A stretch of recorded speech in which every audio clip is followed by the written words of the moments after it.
de magistrales de básica. ¿Cuál? Respiratorio. Ah, ok. Bueno, ¿cuál tipo? Ah, vale. Bueno, independientemente de eso, yo creo que es la última clase magistral, por lo menos conmigo definitivamente. Nada, chicos, bienvenidos a la parte clínica, que es la parte que me gusta, no saben cuánto. Yo se los comenté la vez pasada, a mi básica se me hizo eterno. Pero si les fue bien acá, se van a dar cuenta que son mejores clínicos. Si les fue mal acá, se van a dar cuenta que necesitan básicas para ser buenos clínicos. Por lo tanto, van a tener que estudiarle el triple. Y si alguno quiere hacer alguna residencia médica, se van a dar cuenta que es imprescindible saber de básicas. No digamos a nivel de conocimiento, entendimiento ni nada de esto. Los exámenes de residencias médicas preguntan cosas básicas.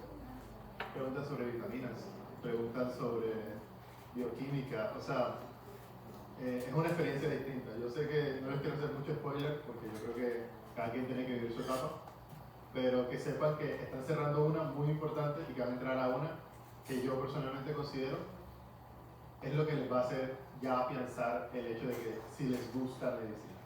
A ver, si no te gusta la clínica no significa que no te gusta medicina, pero creo que es un factor importante. El ver cómo puedes impactar en la gente. Porque creo que están viendo en teoría. Están viendo cómo impacta esto en lo que yo sé, en mi estudio, en mi academia. Y eso está muy bien, yo lo apoyo, a mí me gusta mucho, yo soy académico. Pero ya cuando puedes utilizar tu conocimiento para poder ayudar a la gente, que eso nada más lo encuentres en clínica independientemente de, o por lo menos en tu primer acercamiento, por lo menos yo considero, renuevas un poco de ese gustico que tenías o adquieres un gusto por medicina, que es siempre está bien. ¿Ok? Así que un poco más, bienvenidos. No sé quién es mi grupo de sangre todavía, pero la vamos a pasar increíble porque vamos a hablar mucho de medicina basada en la evidencia. Muy poco de número, pero mucho de medicina basada en la evidencia. Y nada, eso como un poquito de introducción. Ah, se me olvidó algo. Una cosa, ayer nadie me corrigió. Cuando estaba hablando de... Me di cuenta cuando estaba preparando esta clase también, pero estaba hablando de los antibióticos que se utilizan en Helicobacter pylori. ¿Se acuerdan que dije que las fluoroquinolonas, dije que el levofloxacino, moxifloxacino, ¿se acuerdan? Vale, esos son medicamentos que son fluoroquinolonas, dije que eran macrólidos, una disculpa. Los macrólidos tipo eritromicina, claritromicina, esos son los que se utilizan para el tratamiento de la tuberculosis multidrogoresistente. Lo digo más que todo porque yo sé que muchas veces quedan como que con esto atrás y que ¿eso es un macrólido? Sí, es un macrólido. Una disculpa. De hecho, antes de comenzar, un dato trivia. Cuando vamos a hacer una endoscopia, cuando vamos a hacer un procedimiento endoscópico, ¿saben qué es endoscopia? O sea, ¿entienden? Cuando yo me refiero a endoscopia, meter un tubo a través de la garganta del paciente para ver adentro. Eso tenemos que hacer vaciamiento gástrico. Para ese vaciamiento gástrico utilizamos eritromicina, que es un antibiótico. Y uno dice, ¿qué carajo tiene eso que ver? Tiene mucho que ver, porque a pesar de ser un antibiótico, es un prokinético. O sea, promueve el vaciamiento gástrico. Y por lo tanto lo damos justo antes, digamos 30 o 45 minutos antes de la endoscopia. Lo digo ahora, para que se lo queden y lo ignoren después. No va a entrar como tal a tema como tal, pero sí me gustaba que lo tuviesen en cuenta. ¿Vale? Listo. Hoy vamos a hablar de este tema. Vamos a hablar de prokinéticos, antieméticos y laxantes. La correlación clínico-patológica de hoy, que es la que es la parte que siempre como que le mete un poquito más de ahí, es el estreñimiento o constipación secundaria a uso de opioides o uso crónico de opioides. La idea de la clase de hoy es, en realidad, que entiendan, no es tanto, hay muy pocas cosas de memoria, porque esas son cosas que van a utilizar todo el tiempo. De hecho, esa es mi introducción. ¿Por qué creen que tenemos que tratar estos síntomas? ¿Creen que estos síntomas, hay un concepto que se llama relevancia clínica? ¿Ustedes creen que estos síntomas, tipo diarrea, constipación, mareo, vómito, impactan clínicamente en el paciente? Si tengo un paciente con un infarto y me dice que tiene sed, o me dice que tiene ganas de ir al baño muy fuertes, me preocupo, no me preocupo. Un paciente en UCI que tiene una neumonía que necesita intubación, el paciente me dice, el paciente presenta diarrea desde hace 3 o 4 días, me preocupo, no me preocupo. ¿qué tan común será eso? Eso me llegará a muchas urgencias.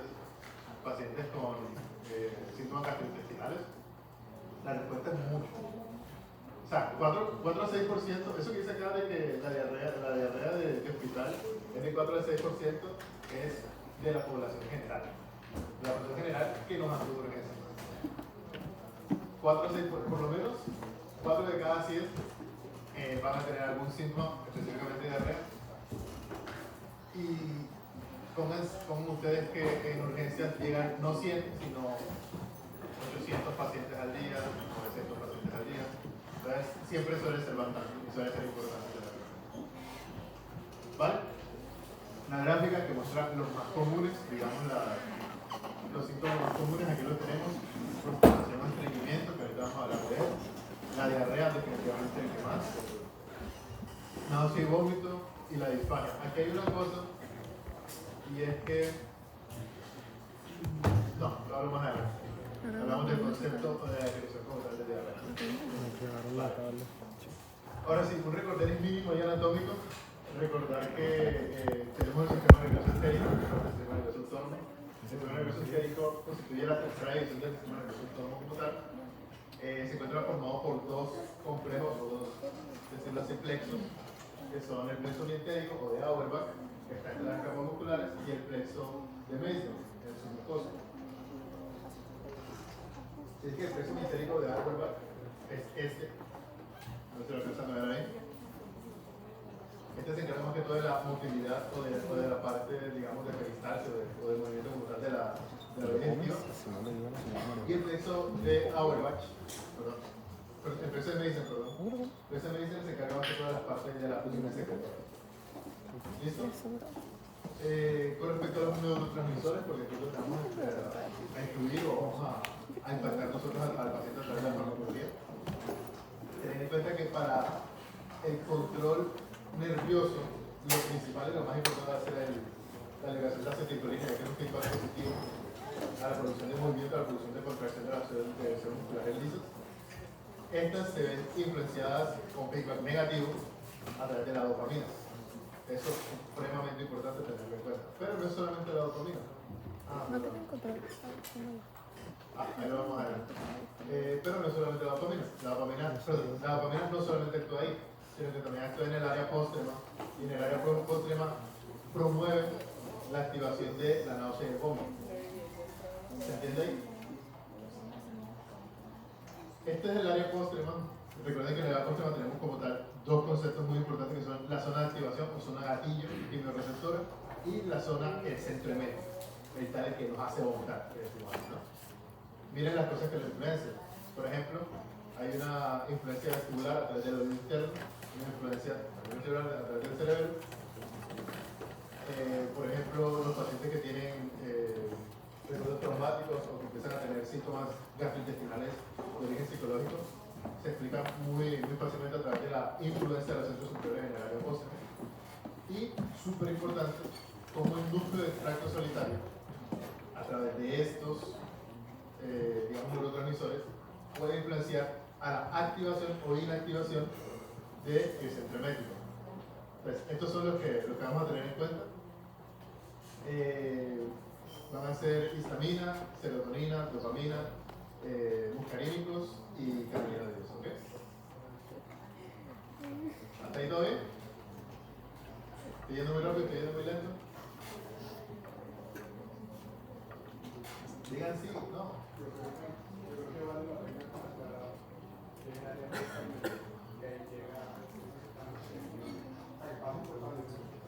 Sí, o sea, bueno, sí, recordar que el área póstrema es una zona, ¿cómo decirlo? En constante contacto con la circulación sistémica, una área que se... Sí, o sea, es que no sé cómo explicarlo. Bueno, no sé cómo decirlo más bien.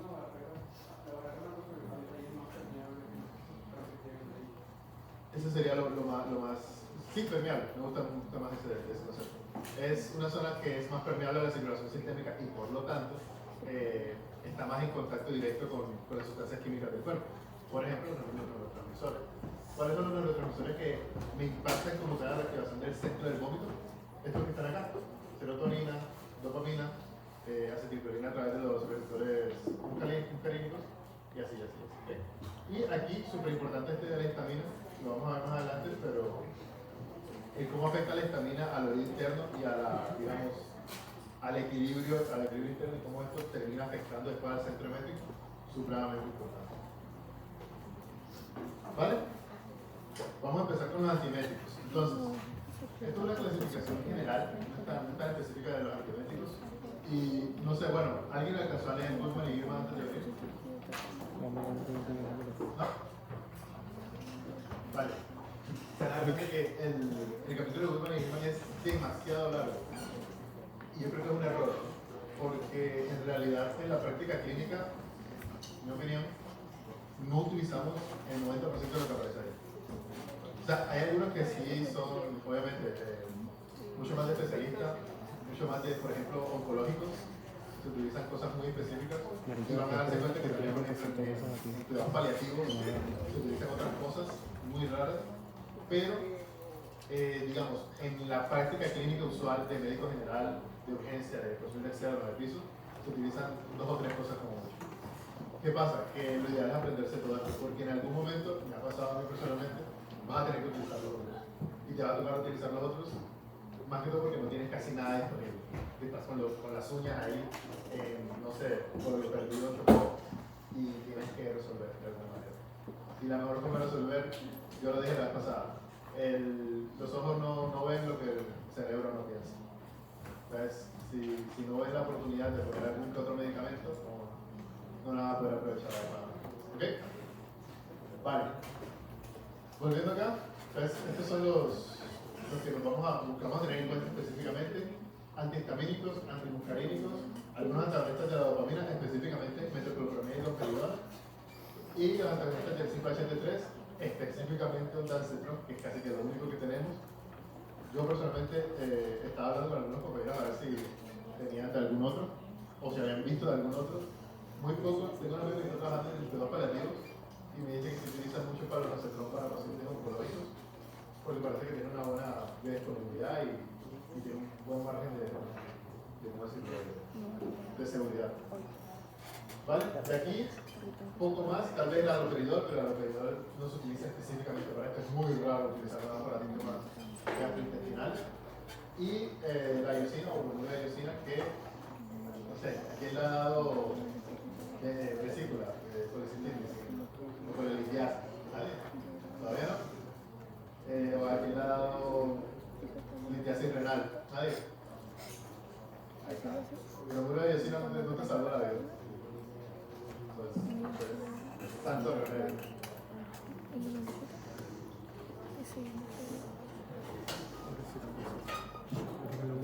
Bueno, pues sí. Entonces, empecemos con los antagonistas del receptor de dopamina. Aquí claramente el más utilizado y el más común, y el que seguramente ustedes han visto, los han tomado cuando están en el guayabao, la metoclopramida.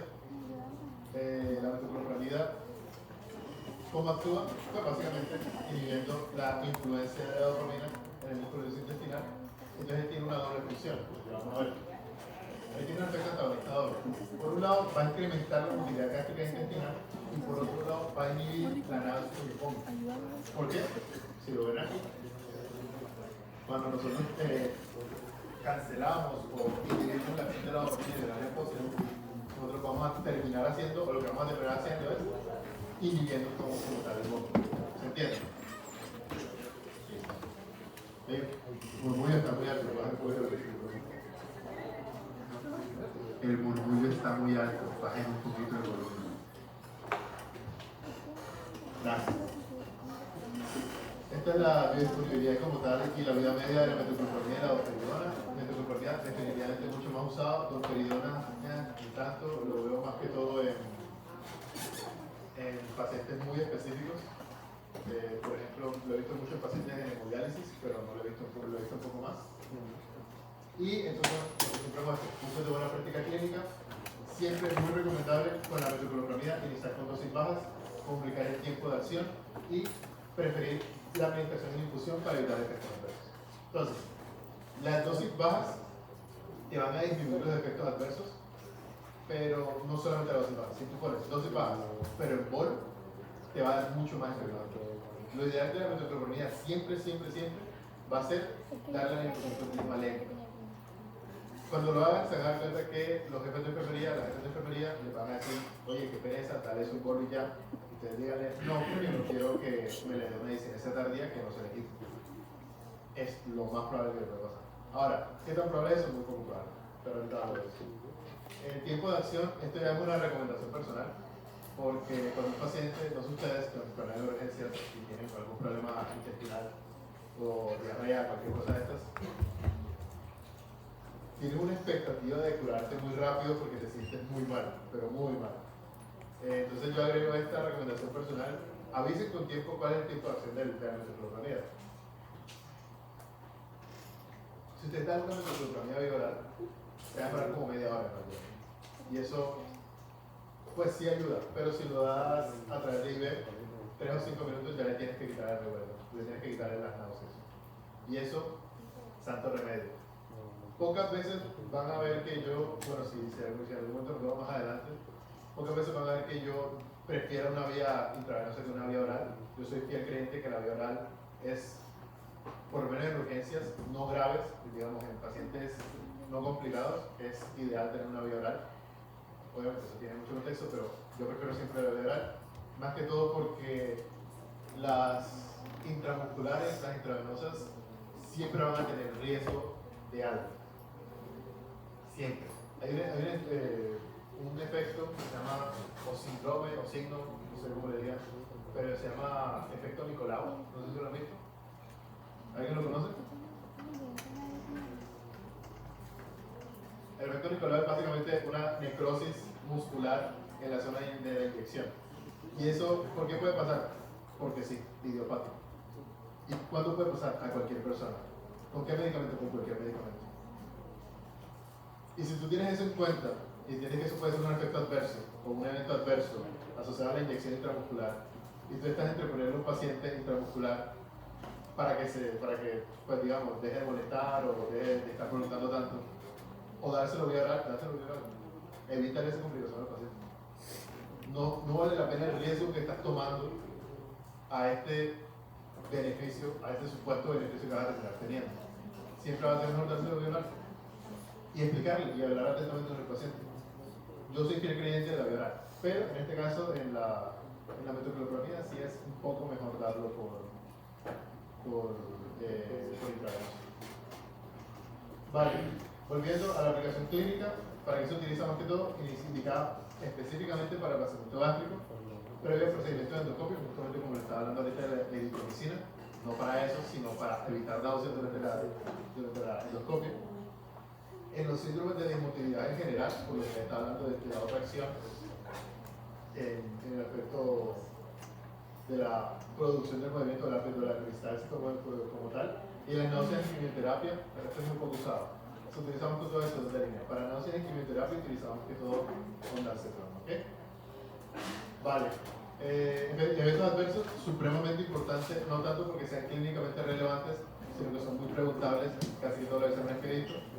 Siempre que les digan cuáles son los eventos adversos de la metoclopramida, digan parkinsonismos, digan efectos extrapiramidales, a pesar de que pueda ser muy falso. ¿Por qué? Porque la metoclopramida, y esto se decía mucho, ¿no? De que no le den metoclopramida a los niños porque pues, les puede dar una extrapiramidal. Es cierto, les puede dar. El riesgo real es muy bajo.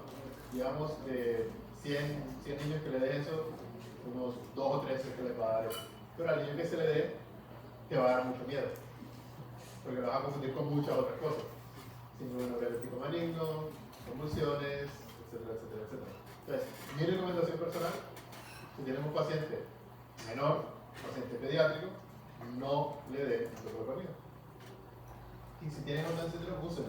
Ahora, si el paciente no para de vomitar y tú asumiste que los riesgos son mucho menores que los beneficios que podemos tener, tal vez ahí sí, pero a priori nunca le den a pacientes pediátricos metoclopramida. ¿Ok? Sobre todo por esto, no es tanto por la distonía ni por el parkinsonismo, en realidad es por la disinesia tardía. La disinesia tardía puede llegar a ser irreversible en estos pacientes. ¿Ok? ¿Claro? Bueno, y a veces puede causar galactorrea por una hiperprolactinemia, digamos ahí momentánea que puede dar, pero eso es poco importante. Estos son los antagonistas. Aquí poco más, bueno, tal vez tener en cuenta la somnolencia y la hipotensión que pueden ir asociadas a los efectos dopaminérgicos en el sistema cardiovascular, pero poco más, ¿ok? D5-HT3 o serotonina, estos son los antagonistas, lo que les estaba comentando ahorita, el más usado es el ondansetrón.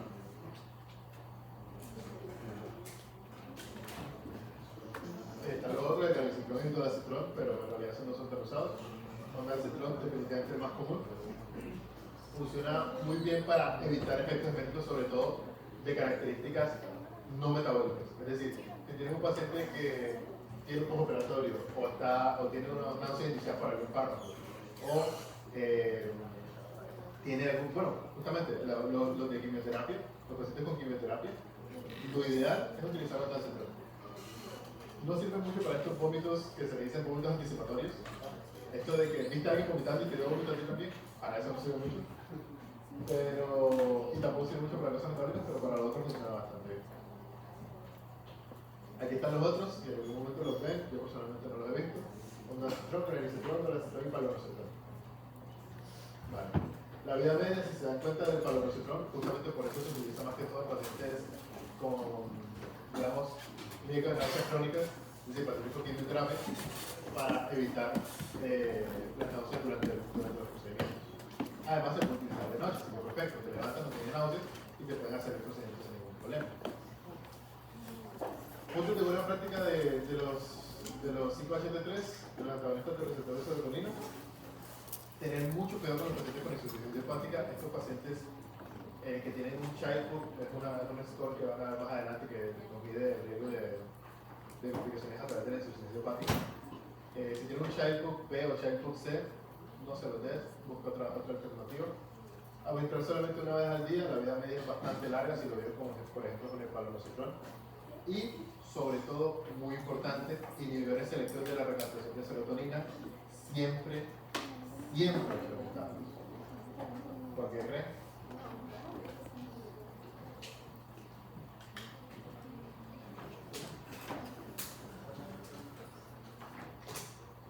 La pregunta es, ¿por qué deberíamos preguntar, por qué indagar por inhibidores de la recaptación de serotonina en estos pacientes?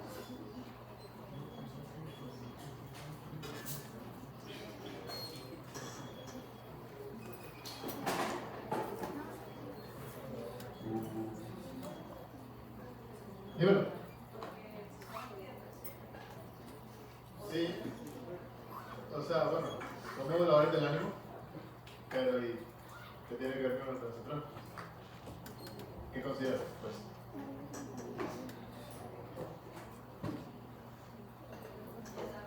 Ella sabe. ¿Quién sabe?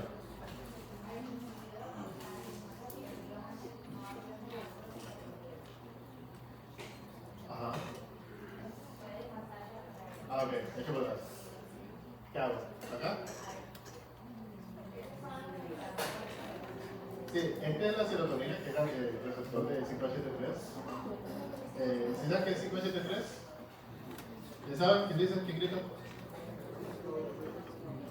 El receptor de serotonina. Vale. Y estoy diciendo que porque es importante en un antagonista del receptor de serotonina tener en cuenta los inhibidores selectivos. Ustedes vieron eso en el nervioso, ¿no? ¿Dime?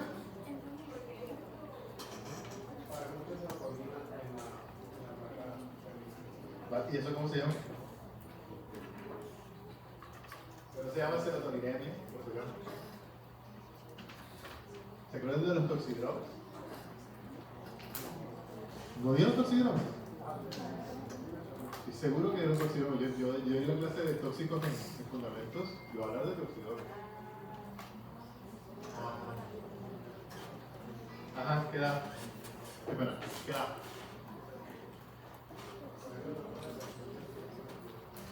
Puede dar un síndrome serotoninérgico.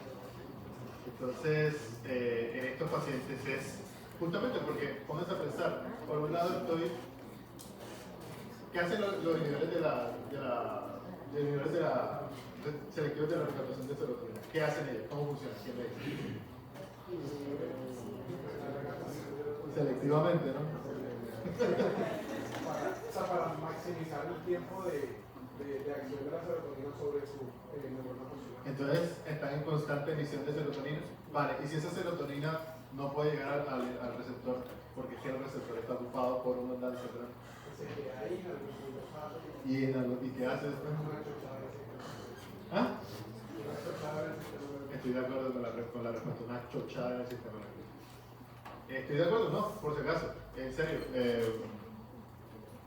Si la serotonina termina pasando por todo el cuerpo, en algún lado tiene que llegar, algún lado tiene que terminar metabolizándose. Y la respuesta del cuerpo va a ser hacer un síndrome serotoninérgico grave. Y estos pacientes pueden terminar bastante graves. ¿Qué tan común es eso? Poco común, en realidad.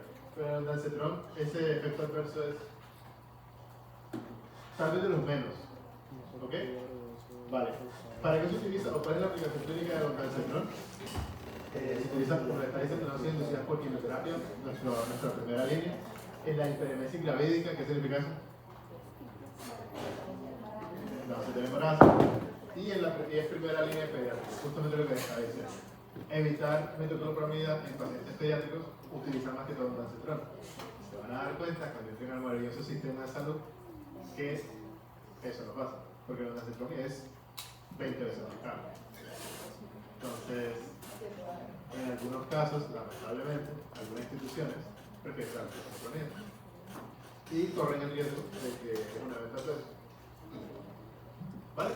Pero que sepan ustedes, interioricen, si ustedes están en un sistema de salud mejor que el nuestro,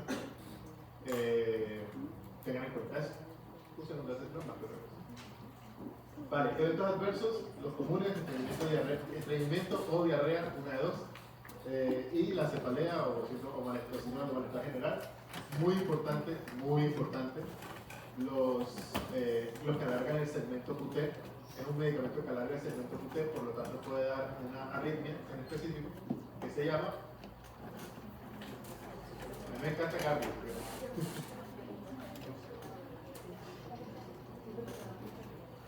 Dorsada. ¿Quién habla francés? ¿Quién sabe francés?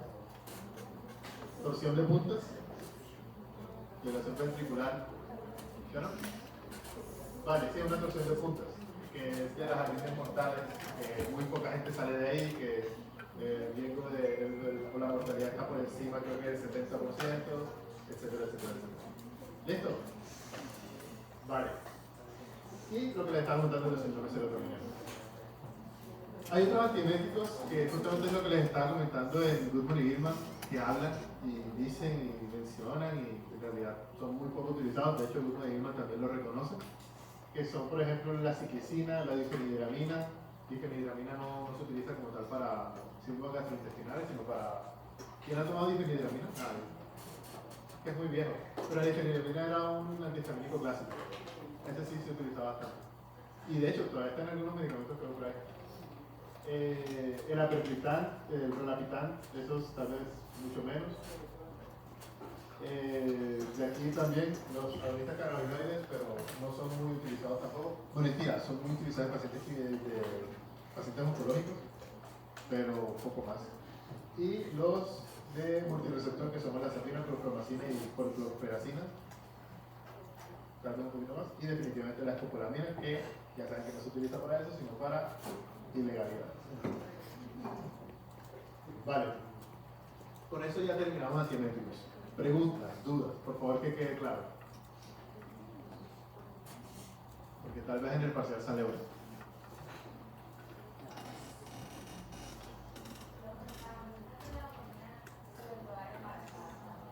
Sí, perdón, de la dopamina no. Lo ideal es que no, se le puede dar, pero no, lo ideal es que no. Lo ideal es darle un poco más entonces. ¿Ok? Porque tiene un mucho mejor margen de seguridad. ¿Quién más? ¿Quién más? Vale, entonces recuerden que hablamos de dos, metoclopramida y el ondansetron. En realidad no me voy a poner con los otros porque no creo que sean relevantes. Y seguimos con laxantes. ¿Listo? Vale, antes de seguir con laxantes, ¿para qué se utilizan los laxantes? ¿Qué hacemos con los laxantes?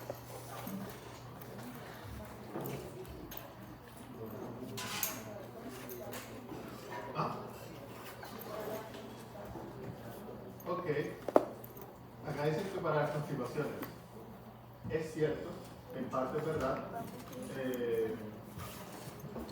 tienes que agregar un par de cosas ahí, porque no es solamente para constipaciones, sino para evitar constipación específicamente, o por efectos fisiológicos propios, un paciente que puede no tener constipación, pero que tiene alto riesgo de constipación, lo ideal es dar relaxantes, o más bien para lo que se le menciona, o este concepto, digamos, clínico, que es dificultad para la movilidad fecal, que se da mucho en pacientes adultos mayores. Entonces, ¿qué pasa con...? Vamos a hacer un poquito un recorrido fisiológico. Recordemos que el contenido de agua es el principal factor que va a determinar tanto volumen como consistencia de las heces. Normalmente las heces tienen entre un 80 a un 86, perdón, un 70 a un 85% su contenido nada más agua. Recuerda también, diariamente 9 litros de líquido entran como tal al duodeno, pero apenas hay como 100 mililitros de esos 9 que llegan a ese propiamente dicho. Entonces hay una amplia y una vasta, digamos, recolección o reabsorción de ese líquido, de esa agua que entra al duodeno, y la capacidad máxima de absorción son 16 litros en el intestino delgado y 4 o 5 litros en el intestino colon. ¿Vale? Supremamente importante, porque, por ejemplo, si tenemos un paciente que tiene una diarrea acuosa, una diarrea que es casi que mayoritariamente agua, entonces vamos a creer que está el daño, el efecto. Ustedes ya vieron eso, ¿no? ¿Dónde? Ah, el intestino. Colon. ¿Ok? Colon es el principal. Yo sé que aquí puede llegar a complicar esto de los 16 litros. Recuerden que es una carga mucho muy grande y que ahí va mi siguiente pregunta. Si tiene diarrea, pero al mismo tiempo tiene malnutrición, ahí que estamos pensando en problemas de intestino delgado, ileitis, uveitis, cualquiera de estas malabsorciones que pueden estar relacionadas con el intestino delgado. ¿Se entiende eso, no? Vale.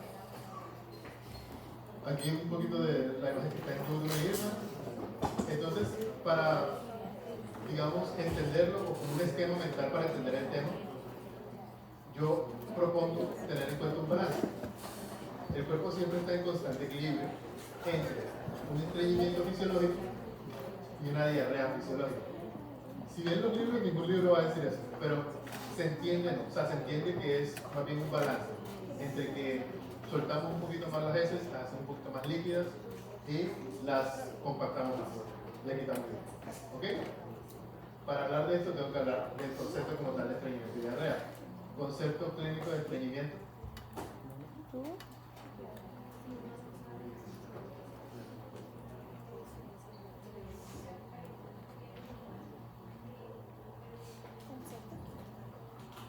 Excelente. Sí, esa es la definición clínica. ¿La escucharon?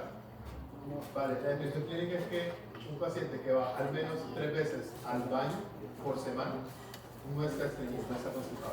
Ahora, esa es la definición clínica, la definición de los pacientes de otra.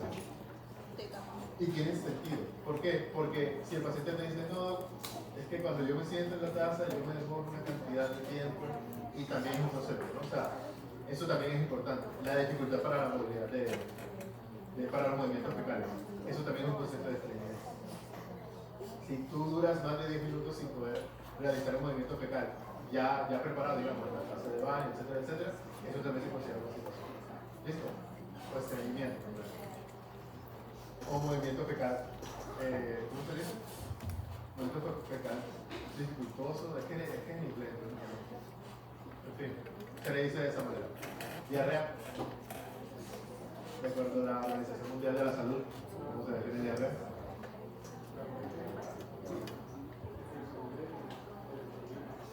No, esa es la definición fisiológica, y te creo.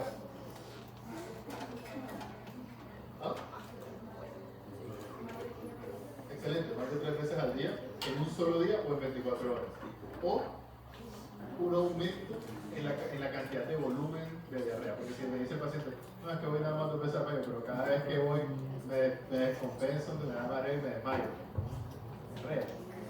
Seguramente tiene más de 200, o sea, perdón, eso es más del 120% de su capacidad total de evacuación al máximo, por decirlo así de alguna manera. ¿Qué pasa? Para el estreñimiento nosotros tenemos una motilidad intestinal disminuida y un bajo contenido de agua en ese. ¿Cómo hacemos que para tener una motilidad intestinal disminuida? Por ejemplo, a través de un efecto de algunos fármacos. Vamos a ver más adelante el estreñimiento por opioides. Por ejemplo, los pacientes que tienen lesión neuronal, los pacientes que tienen un ataque cerebrovascular y que quedan afectados de esa zona, son pacientes que necesitan laxantes de manera constante. ¿Por qué? Porque no pueden hacer un movimiento fecal efectivo, que evite fecal sin tantos problemas. Chicos, hay mucho que publicar. Listo, movimientos fecales sin muchos problemas. Algunos trastornos hormonales, por ejemplo, específicamente la tormenta tiroidea, también es muy importante ahí en la constipación, y claramente la edad avanzada. Eso es, mira, eso, si alguno ha cuidado a un adulto mayor, tiene adultos mayores en su casa, yo tengo adultos mayores en mi casa, yo los cuido, sabrán que eso siempre hace problema con ellos. Con respecto a la diarrea, ya sabemos la definición de diarrea. En la diarrea lo que hay es una motilidad intestinal aumentada. Hay una razón para sacar las cosas de dentro del intestino. Esa razón puede ser, por ejemplo, una inflamación de las paredes del estómago, una inflamación de las paredes del tubo digestivo, o unos parásitos intestinales, o algún medicamento que está siendo irritativo en la mucosa gastrointestinal. Y al mismo tiempo, esto tiene un alto contenido de ácido. Ahora, ¿qué significa esto? Que los medicamentos laxantes van a influenciar en eso. Es decir, los medicamentos laxantes o los medicamentos que van a promover el estado de diarrea, por decirlo de alguna manera, lo que van a buscar o lo que van a hacer es o meter agua en las heces o hacer que haya una motilidad intestinal incrementada. ¿Se entendió, no? ¿Cuáles son estos medicamentos? ¿O cómo es la clasificación de ellos? Van a ser agentes que tengan acción dentro, o digamos, dentro del lumen, dentro de la luz intestinal, o que sean irritantes específicos de la mucosa gastrointestinal o prokinéticos. ¿Ok? De aquí, ¿cuáles son personalmente los que yo, o bueno, mi opinión, los que son más relevantes así? Los coloides hidrofílicos, por ejemplo, la fibra, los agentes osmóticos y los agentes suavizantes de las heces. Esos son de los más utilizados. De aquí, los estimulantes irritantes específicos, esos son los que menos ya no se utilizan tanto. Si ven algún doctor de la vieja escuela, tal vez, se utiliza mucho bisacodilo, por ejemplo, pero poco. Y los agentes prokinéticos, esto sí es muy poco. Les dije, por ejemplo, específicamente eritromicina, pero de ahí poco más. Y eso que la eritromicina se utiliza más como antibiótico, pero como tiene este efecto de prokinético, lo que les dije, se utiliza puntualmente para preparar endoscopias. ¿Cómo vamos de tiempo? Ok. Vale. Entonces empezamos con los que actúan en el lumen propiamente dicho, son las fibras dietéticas. Alguna persona que, bueno, es que eso es más que todo de personas que tienen el gimnasio, personas que se preocupan bastante de su salud. Fibras dietéticas, ¿qué son? ¿Qué lo consideran? ¿Qué alimentos tienen fibra? Frutas, ¿qué más? ¿Ah? Semillas de chía, bueno, sí, también. ¿Qué más? Vegetales, pero algunos vegetales en específico. Tubérculos, por ejemplo, tal vez es más miedo, pero tiene algo de fibra. ¿Escuchaba el kefir? Sí. Horrible, lo odio, súper feo. Es la cosa más horrible que he probado. Me lo dieron una vez, me lo dio una vez y yo quedé como que... Es horrible. Hay mucha fibra, digamos así, industrializada y tal, pero sí, básicamente la fibra es algo que se come en la dieta. Digamos los macros, un efecto adicional de la dieta que puedes tener en el cuerpo. ¿Por qué son importantes? Bueno, las fibras van a ser lo que nos define sin intervenir farmacológicamente cómo van a ser nuestras heces. Nosotros comemos mucha fibra, vamos a tener un mejor movimiento gastrointestinal, un movimiento fecal propiamente dicho, o si comemos poca fibra vamos a tener más dificultad, vamos a tener más hacia el estado de constipación. ¿Qué es la fibra? Es toda aquella parte, o todo aquel, digamos, cosa o alimento que entra al conducto que no vaya a ser metabolizado, no pueda ser digerido y que por lo tanto genere, si no es digerido y si no puede ser absorbido, ¿qué termina haciendo en el lumen gastrointestinal? Termina haciendo una fuerza, ¿no? Termina haciendo algo osmóticamente activo. Termina absorbiendo eso, termina absorbiendo agua. Y si absorbe agua, esa va a terminar en las heces. Esas heces van a ser más líquidas. Pero no solamente eso, sino que también aumenta la masa de heces fecales que tiene dentro del tracto gastrointestinal. Entonces, si tú expandes, ¿no se acuerdan que si tú expandes el tubo digestivo en general, todo el tubo digestivo, tú terminas haciendo un feedback positivo hacia la contracción de algunas fibras musculares del sistema digestivo? ¿Se acuerdan de eso? Pues como aumentamos tanto la solubilidad de las heces, por decirlo de alguna manera, y al mismo tiempo aumentamos la masa o el volumen como tal de heces fecales, nos va haciendo un efecto laxante pasivo. No le estamos dando ningún medicamento como tal, simplemente le estamos diciendo, oye, como más fibra. ¿Ok? Y eso es justamente lo que pasa. Además, bueno, y hay otro efecto muy importante que es esto, producción de ácidos grasos de cadena corta. Hay algunas cosas que no las metaboliza como tal el cuerpo, sino que las metaboliza específicamente la microbiota intestinal. Y la microbiota intestinal las metaboliza y las termina generando esto, ácidos grasos de cadena corta. Y esos ácidos grasos de cadena corta se quedan en el intestino. Como se quedan en el intestino, pues lo digo, generan un gradiente de presión positiva y osmótica positiva. Negativa en cuanto a la heces, positiva en cuanto al cuerpo. ¿Vale? Entonces, ¿qué pasa con ellas? Que son la primera línea. Si un paciente te llega con constipación y un paciente que, digamos, 27 años, no tiene ningún problema adicional y ves que puede ir al baño, sabes que se le dificulta, es la primera línea. No está mal decirle, oye, tienes que comer más fibra. Lo que está mal es decirle, oye, o sea, lo que está mal no es decirle que es fibra tomar, pero tienes que decirle que toma más fibra. ¿Vale? ¿Cuáles son las recomendadas o cuáles son las más utilizadas? Por lo menos que Goodman y Gilman nos indican. Salvado, el psyllium o palantago o bata y la celulosa. Esos son los principales ahí que más tenemos que tener en cuenta. Aplicaciones clínicas, muy importantes. Adultos mayores con impactación fecal o estreñimiento. Estos pacientes, bueno, con la impactación fecal no. Voy a cambiar esta diapositiva de ahí. Con impactación fecal no, porque si tienes impactación fecal y das fibras dietéticas, el paciente se va a distender. Porque justamente tiene impactación. Perdón, ¿saben a qué me refiero con impactación fecal? ¿Sí? ¿No? Para impactación fecal es cuando tú tienes un fecalito, es decir, unas heces fecales solidificadas y tensas en el esfínter anal externo y no permiten el paso. Y eso pasa mucho en pacientes adultos mayores. Entonces, tienen esa, digamos, literal como si fuera una piedra de heces fecales que impide el paso, como una litiasis celular pero en el intestino. Ok, para que se entienda un poquito más, ese nivel de obstrucción. Si tú das, y de hecho, para que quede claro para todo el apartado de laxantes, si tú das laxante a ese paciente, lo vas a complicar increíblemente más. ¿Por qué? Porque no puede liberar. O sea, le estás dando algo para liberar, pero es que mecánicamente no puedes sacar cosas del intestino. Entonces, no va a terminar bien. ¿Y qué va a terminar pasando? Va a tener una distensión. Y no es solamente que se llene de popó, por decirlo de alguna manera, sino que el aumento del volumen de las heces fecales incontrolado o no intencionado va a aumentar la posibilidad de la translocación bacteriana. ¿Entienden eso?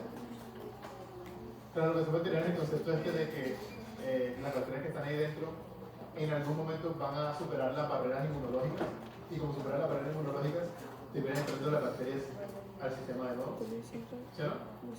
Y como terminan entrando pueden terminar directamente en circulación y eso genera sepsis. Es básicamente lo que les comenté, es básicamente la fisiopatología de la bioquímica intestinal. ¿Ok? Vale. Entonces, pacientes adultos mayores con impactación fecal no, pero con estreñimiento sí. En el síndrome intestino irritable claramente. Pacientes con lesiones perianales sí, porque pues justamente tienen lesiones perianales.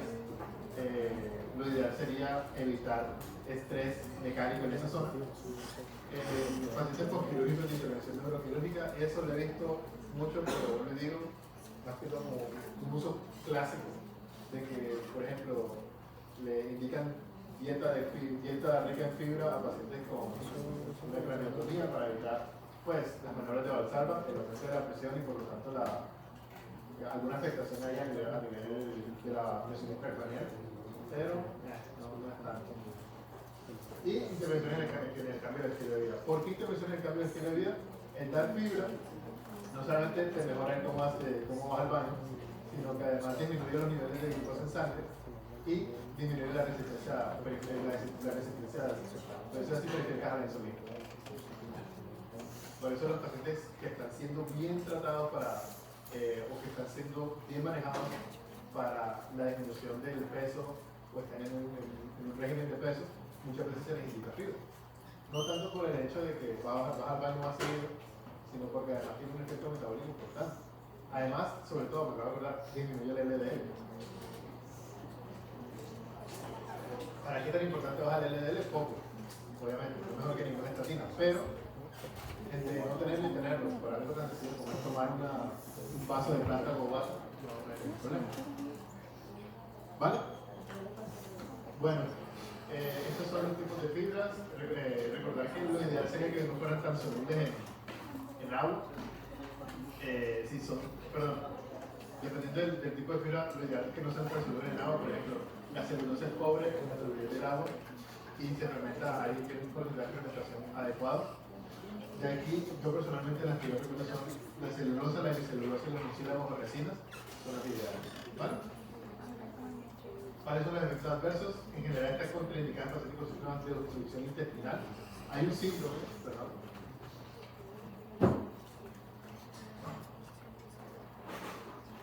Hay un síndrome que se llama síndrome de Ogilvy. Así. No es culpa que sea tan intenso con los Ogilvy. Síndrome de pseudo-obstrucción intestinal. Esos pacientes básicamente parece como si tuvieran una obstrucción intestinal enorme y se ven súper distendidos. Nada que ver. Son pacientes simplemente que tienen unos defectos en la motilidad. En estos pacientes, los pacientes que tienen obstrucción intestinal propiamente dicha por X y Z, no se debe dar fibra de manera, digamos, como intervención quirúrgica, como intervención farmacológica. ¿Por qué? Pues yo digo, en una obstrucción intestinal, una obstrucción mecánica, no puede sacar cosas del intestino, te está dando cosas para que aumente el volumen, entonces se va a descompensar gravemente.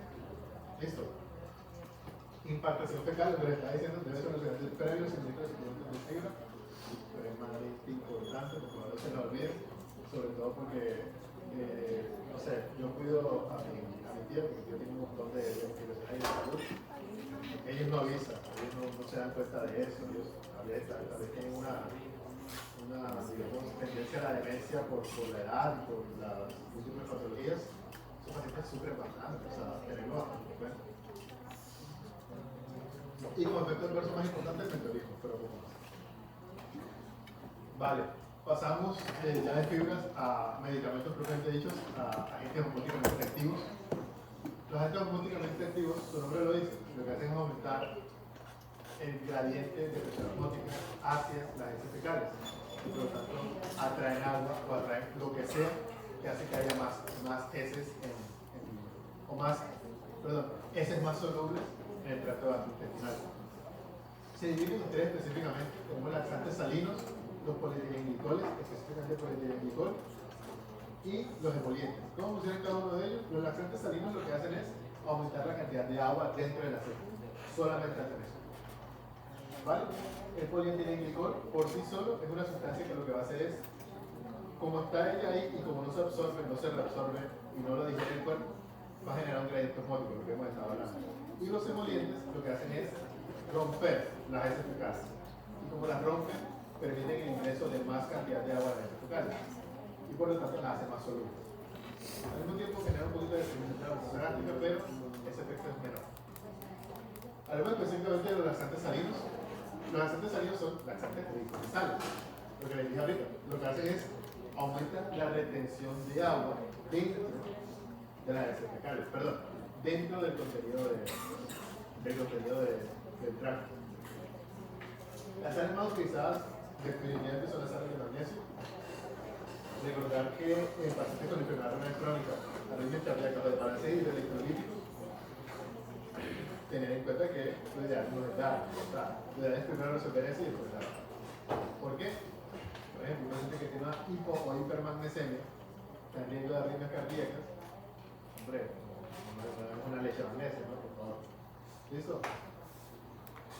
Además, sales basadas en fosfato, hay unas sales basadas en magnesio y unas sales basadas en fosfato. Sales basadas en fosfato ya no se utilizan, yo no las veo, pero para nada. Más que todo porque se utilizaba mucho para tener un efecto catártico. Es decir, ¿saben qué es catarsis? Hay dos conceptos ahí. Catarsis es un concepto tanto filosófico como concepto real, que tiene una historia interesante. Catarsis en terapia, es decir, lo que han ido a terapia, catarsis es sacarse todo lo que tienes dentro y empezar a decir un montón de cosas. No, es que yo de niño, y son todas esas cosas, eso es catarsis, liberarse de esas cosas. Catarsis para nosotros, digamos, médicos fríos sin sentimientos, en realidad es el acto propiamente dicho de liberar los intestinos, liberarlos de heces fecales. Por ejemplo, los cadáveres, los preparados anatómicos. ¿Sí o no? Cuando nosotros estamos haciendo un preparado anatómico, y es por ejemplo en cavidades abdominales, tú puedes presentarle eso a los estudiantes como heces fecales adentro. Huele súper mal, la primera tiene un montón de complicaciones, se puede terminar habiendo una sobrepoblación bacteriana, etcétera, etcétera. Entonces, uno hace la catarsis, que es liberar la heces fecales. ¿Listo? Vale. Eso es lo que se llama efecto catártico. ¿Vale? Claro ahí, ¿no? Ninguna duda con respecto a eso. Con respecto al PET, el PET yo creo que es el más utilizado específicamente en el contexto de urgencias, porque es muy bueno, es demasiado bueno. Hace un vaciamiento gastrointestinal completo. Entonces, no sé, algunos toman polietilenglicol, ¿no creo? Sí. ¿Sí? Horrible, ¿eh? Uno se siente como que puede saltar más alto y todo, o sea, se siente súper ligero, porque es horrible, o sea, eso te saca todo lo que tienes adentro de ti, hasta el último chocorramo de tu primera comunión, en serio, o sea, queda vacío, es horrible. Pero la forma en la que funciona el polietilenglicol es básicamente esa.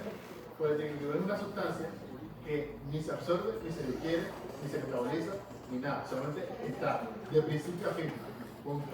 Y como está de principio a fin, genera un gradiente osmótico activo. Al generar un gradiente osmótico activo, hace que libere más heces y libere sobre todo más agua dentro de las heces. ¿Se entiende? Vale. A razón de esto, cuando tú liberas agua, ustedes recuerden que en cualquier parte del cuerpo no solamente liberas agua, sino que también liberas electrolitos. Y esos electrolitos que están liberando puede generar un desbalance importante. Por eso, y esto es un punto de buena práctica clínica, todo paciente con polietilenglicol o al que se le indicó polietilenglicol, tener en cuenta desbalance de hidroelectrolitos. ¿Okay? Ya sea una hiponatremia, ya sea una hipercalemia, ya sea una hipomagnesemia, cualquiera de las tres, muy común. ¿Okay? De hecho, algunas preparaciones ya vienen como tal con algunas sales iónicas como que para hacer la recomposición inmediatamente, pero algunos no, y algunos no lo tienen en cuenta. ¿Vale? Es un efecto, como les dije, 100% catártico, es decir, literalmente te quita todo lo de adentro. Entonces ya se imaginarán que lo utilizamos más que todo, no sé si lo tengo acá, sí, lo utilizamos más que todo, lo utilizamos más que todo para endoscopias o colonoscopias. Cuando queremos ver bien las paredes del intestino, no las vamos a ver bien si tiene heces fecales ahí o si tiene alguna complicación, por si el paciente acaba de comer, por ejemplo. Entonces, lo que hacemos es dar justamente, justamente el polietilenglicol. Punto de buena práctica clínica. En realidad es la preparación. Para el estreñimiento, o sea, pacientes que nada más tienen estreñimiento, le da disolver un solo sobre en 250 mililitros de agua, no dar más, no dar menos, porque lo que les estaba diciendo, el efecto en los electrolitos, es importante. Y administrar inmediatamente después de preparar. Si tú lo dejas sentarse ahí, no va a tener la concentración adecuada, porque se puede integrar. Y en la preparación intestinal, cuando ya estamos hablando específicamente de colonoscopia, vamos a tener que disolverlo completamente en 4 litros, mezclar bien, tener una solución bastante clara, írselo tomando de a poquito se dice que cada 10-15 minutos llega la jefa de enfermería o la ciudad de enfermería a darle ahí al paciente, oye, mira, tómate esto. Y por eso la jefa de enfermería, pobrecita, sufre un montón. Porque esa cosa no sabe bien, el paciente no se la quiere tomar y el paciente constantemente está yendo al baño cada vez que se lo dan. Entonces se imaginarán que no es un momento agradable para nadie, o sea, ni para la paciente, ni para la enfermera que está recogiendo eso, ni para ustedes que lo mandaron, ni para el paciente. Entonces, y cuando sabemos que ya hizo todo su efecto, miren, evaluaciones completamente claras. Vamos a tener el tubo digestivo completamente bien. Bueno, cuando yo digo esto, yo de esta clase antes, cuando yo digo esto siempre es como que, no, que entonces el pez lo puedo dar para purgarme, no hagan eso. Y si alguien les dice eso, huyan. Eso no es verdad, y eso es bastante malo. Y si no es controlado puede tener bastantes complicaciones. No, que quiere estar limpio por dentro, ¿no? Nunca vas a estar limpio por dentro, tranquilo, o sea, jamás. Y no utilices PEC de manera profiláctica, utiliza nada más cuando sea necesario. Esto viene más que todo de esto de struggle mentality, de mentalidad de tiburón, salito, no tiene sentido.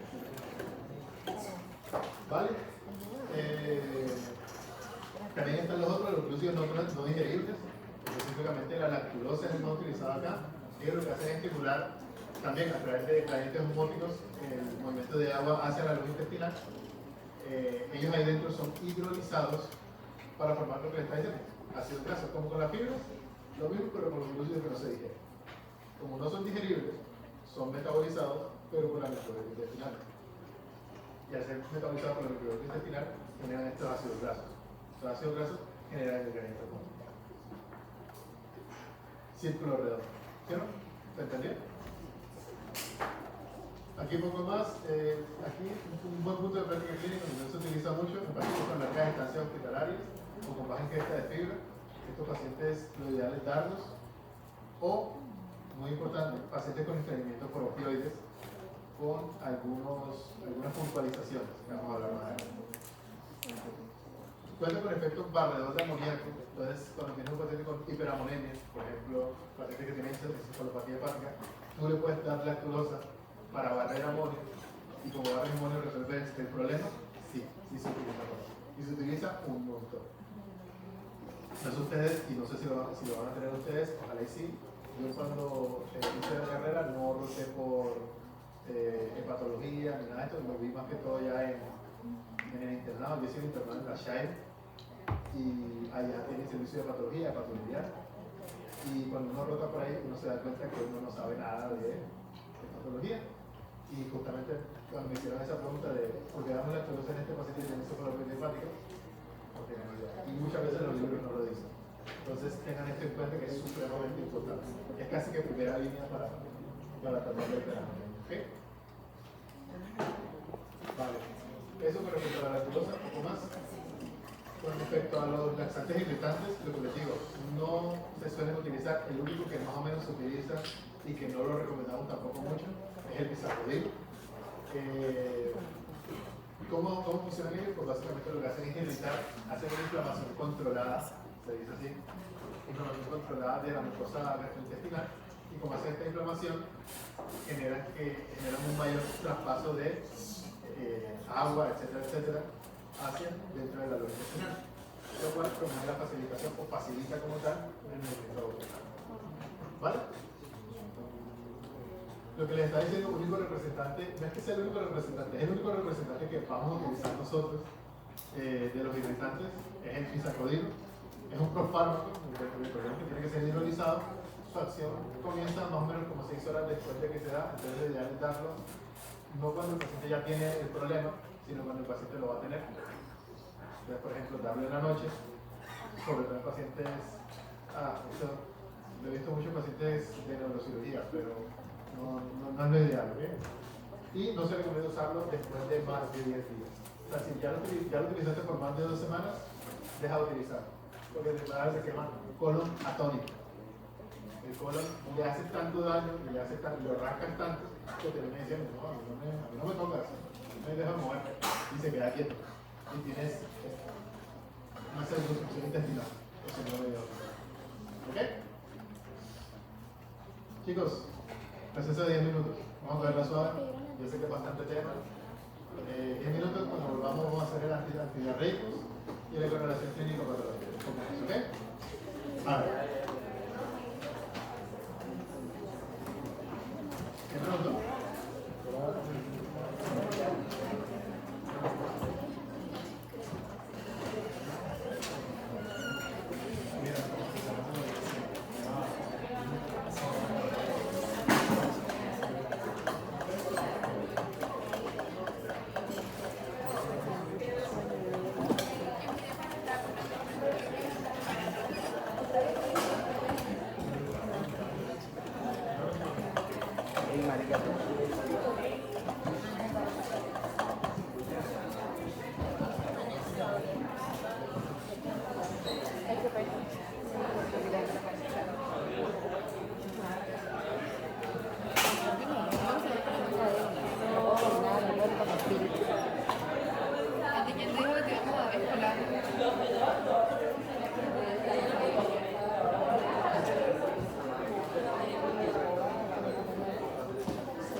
Ese es tuyo. Yo pensé que era de Valentina.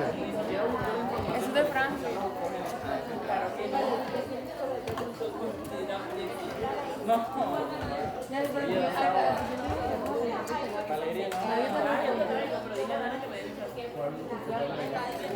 Nadie te respondió en el grupo.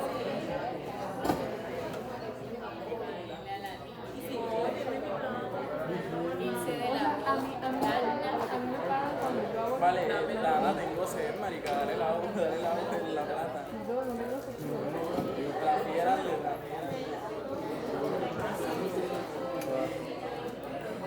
Tengo plata, ¿verdad? ¿Qué haces tú? ¿Te vienes a hacer toda la universidad? Sí, la verdad.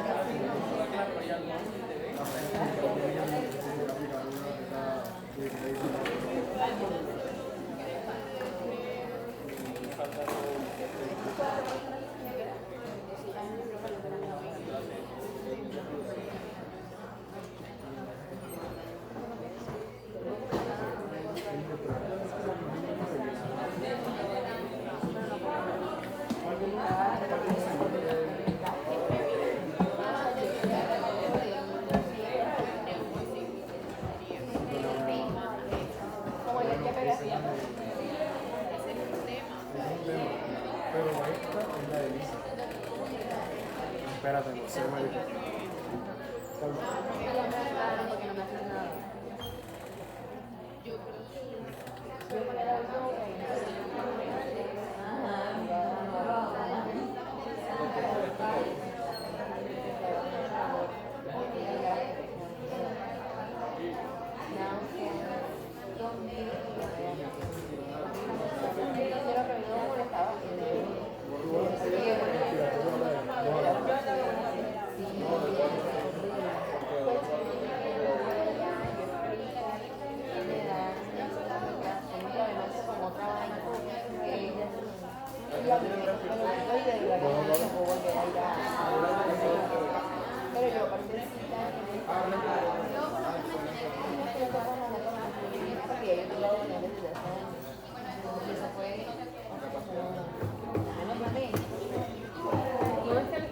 Pero ya no está como. No le ligado. Cuando quisiera echar embuste, cuando quisiera echar embuste, de generar las vainas para que no puedan aprender, que no lo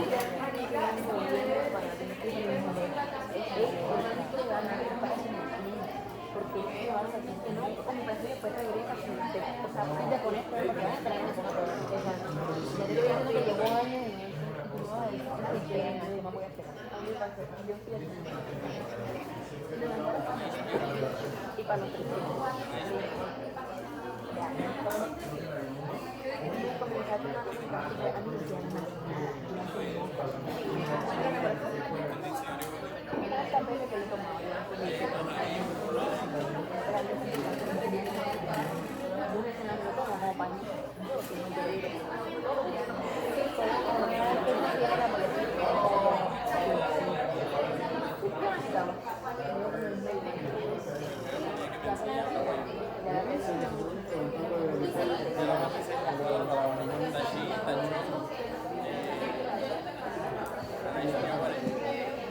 Oye, corta. Guatemala y pausa.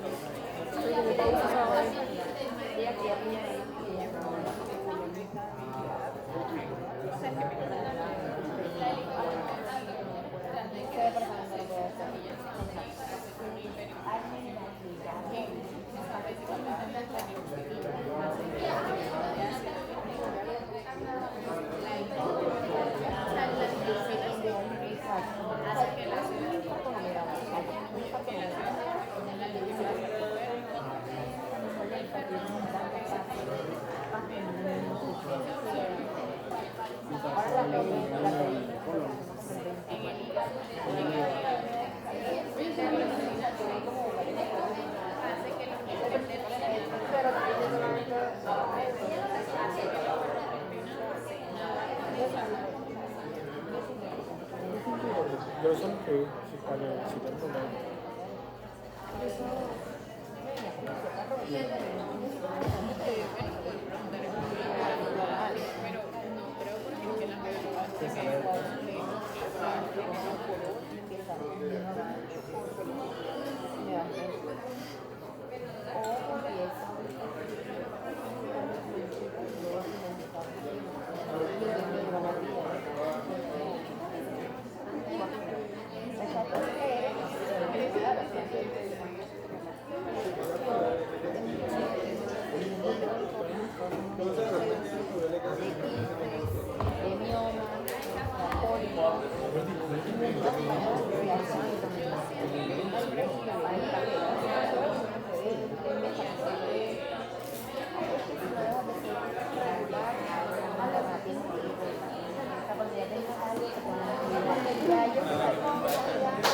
tengo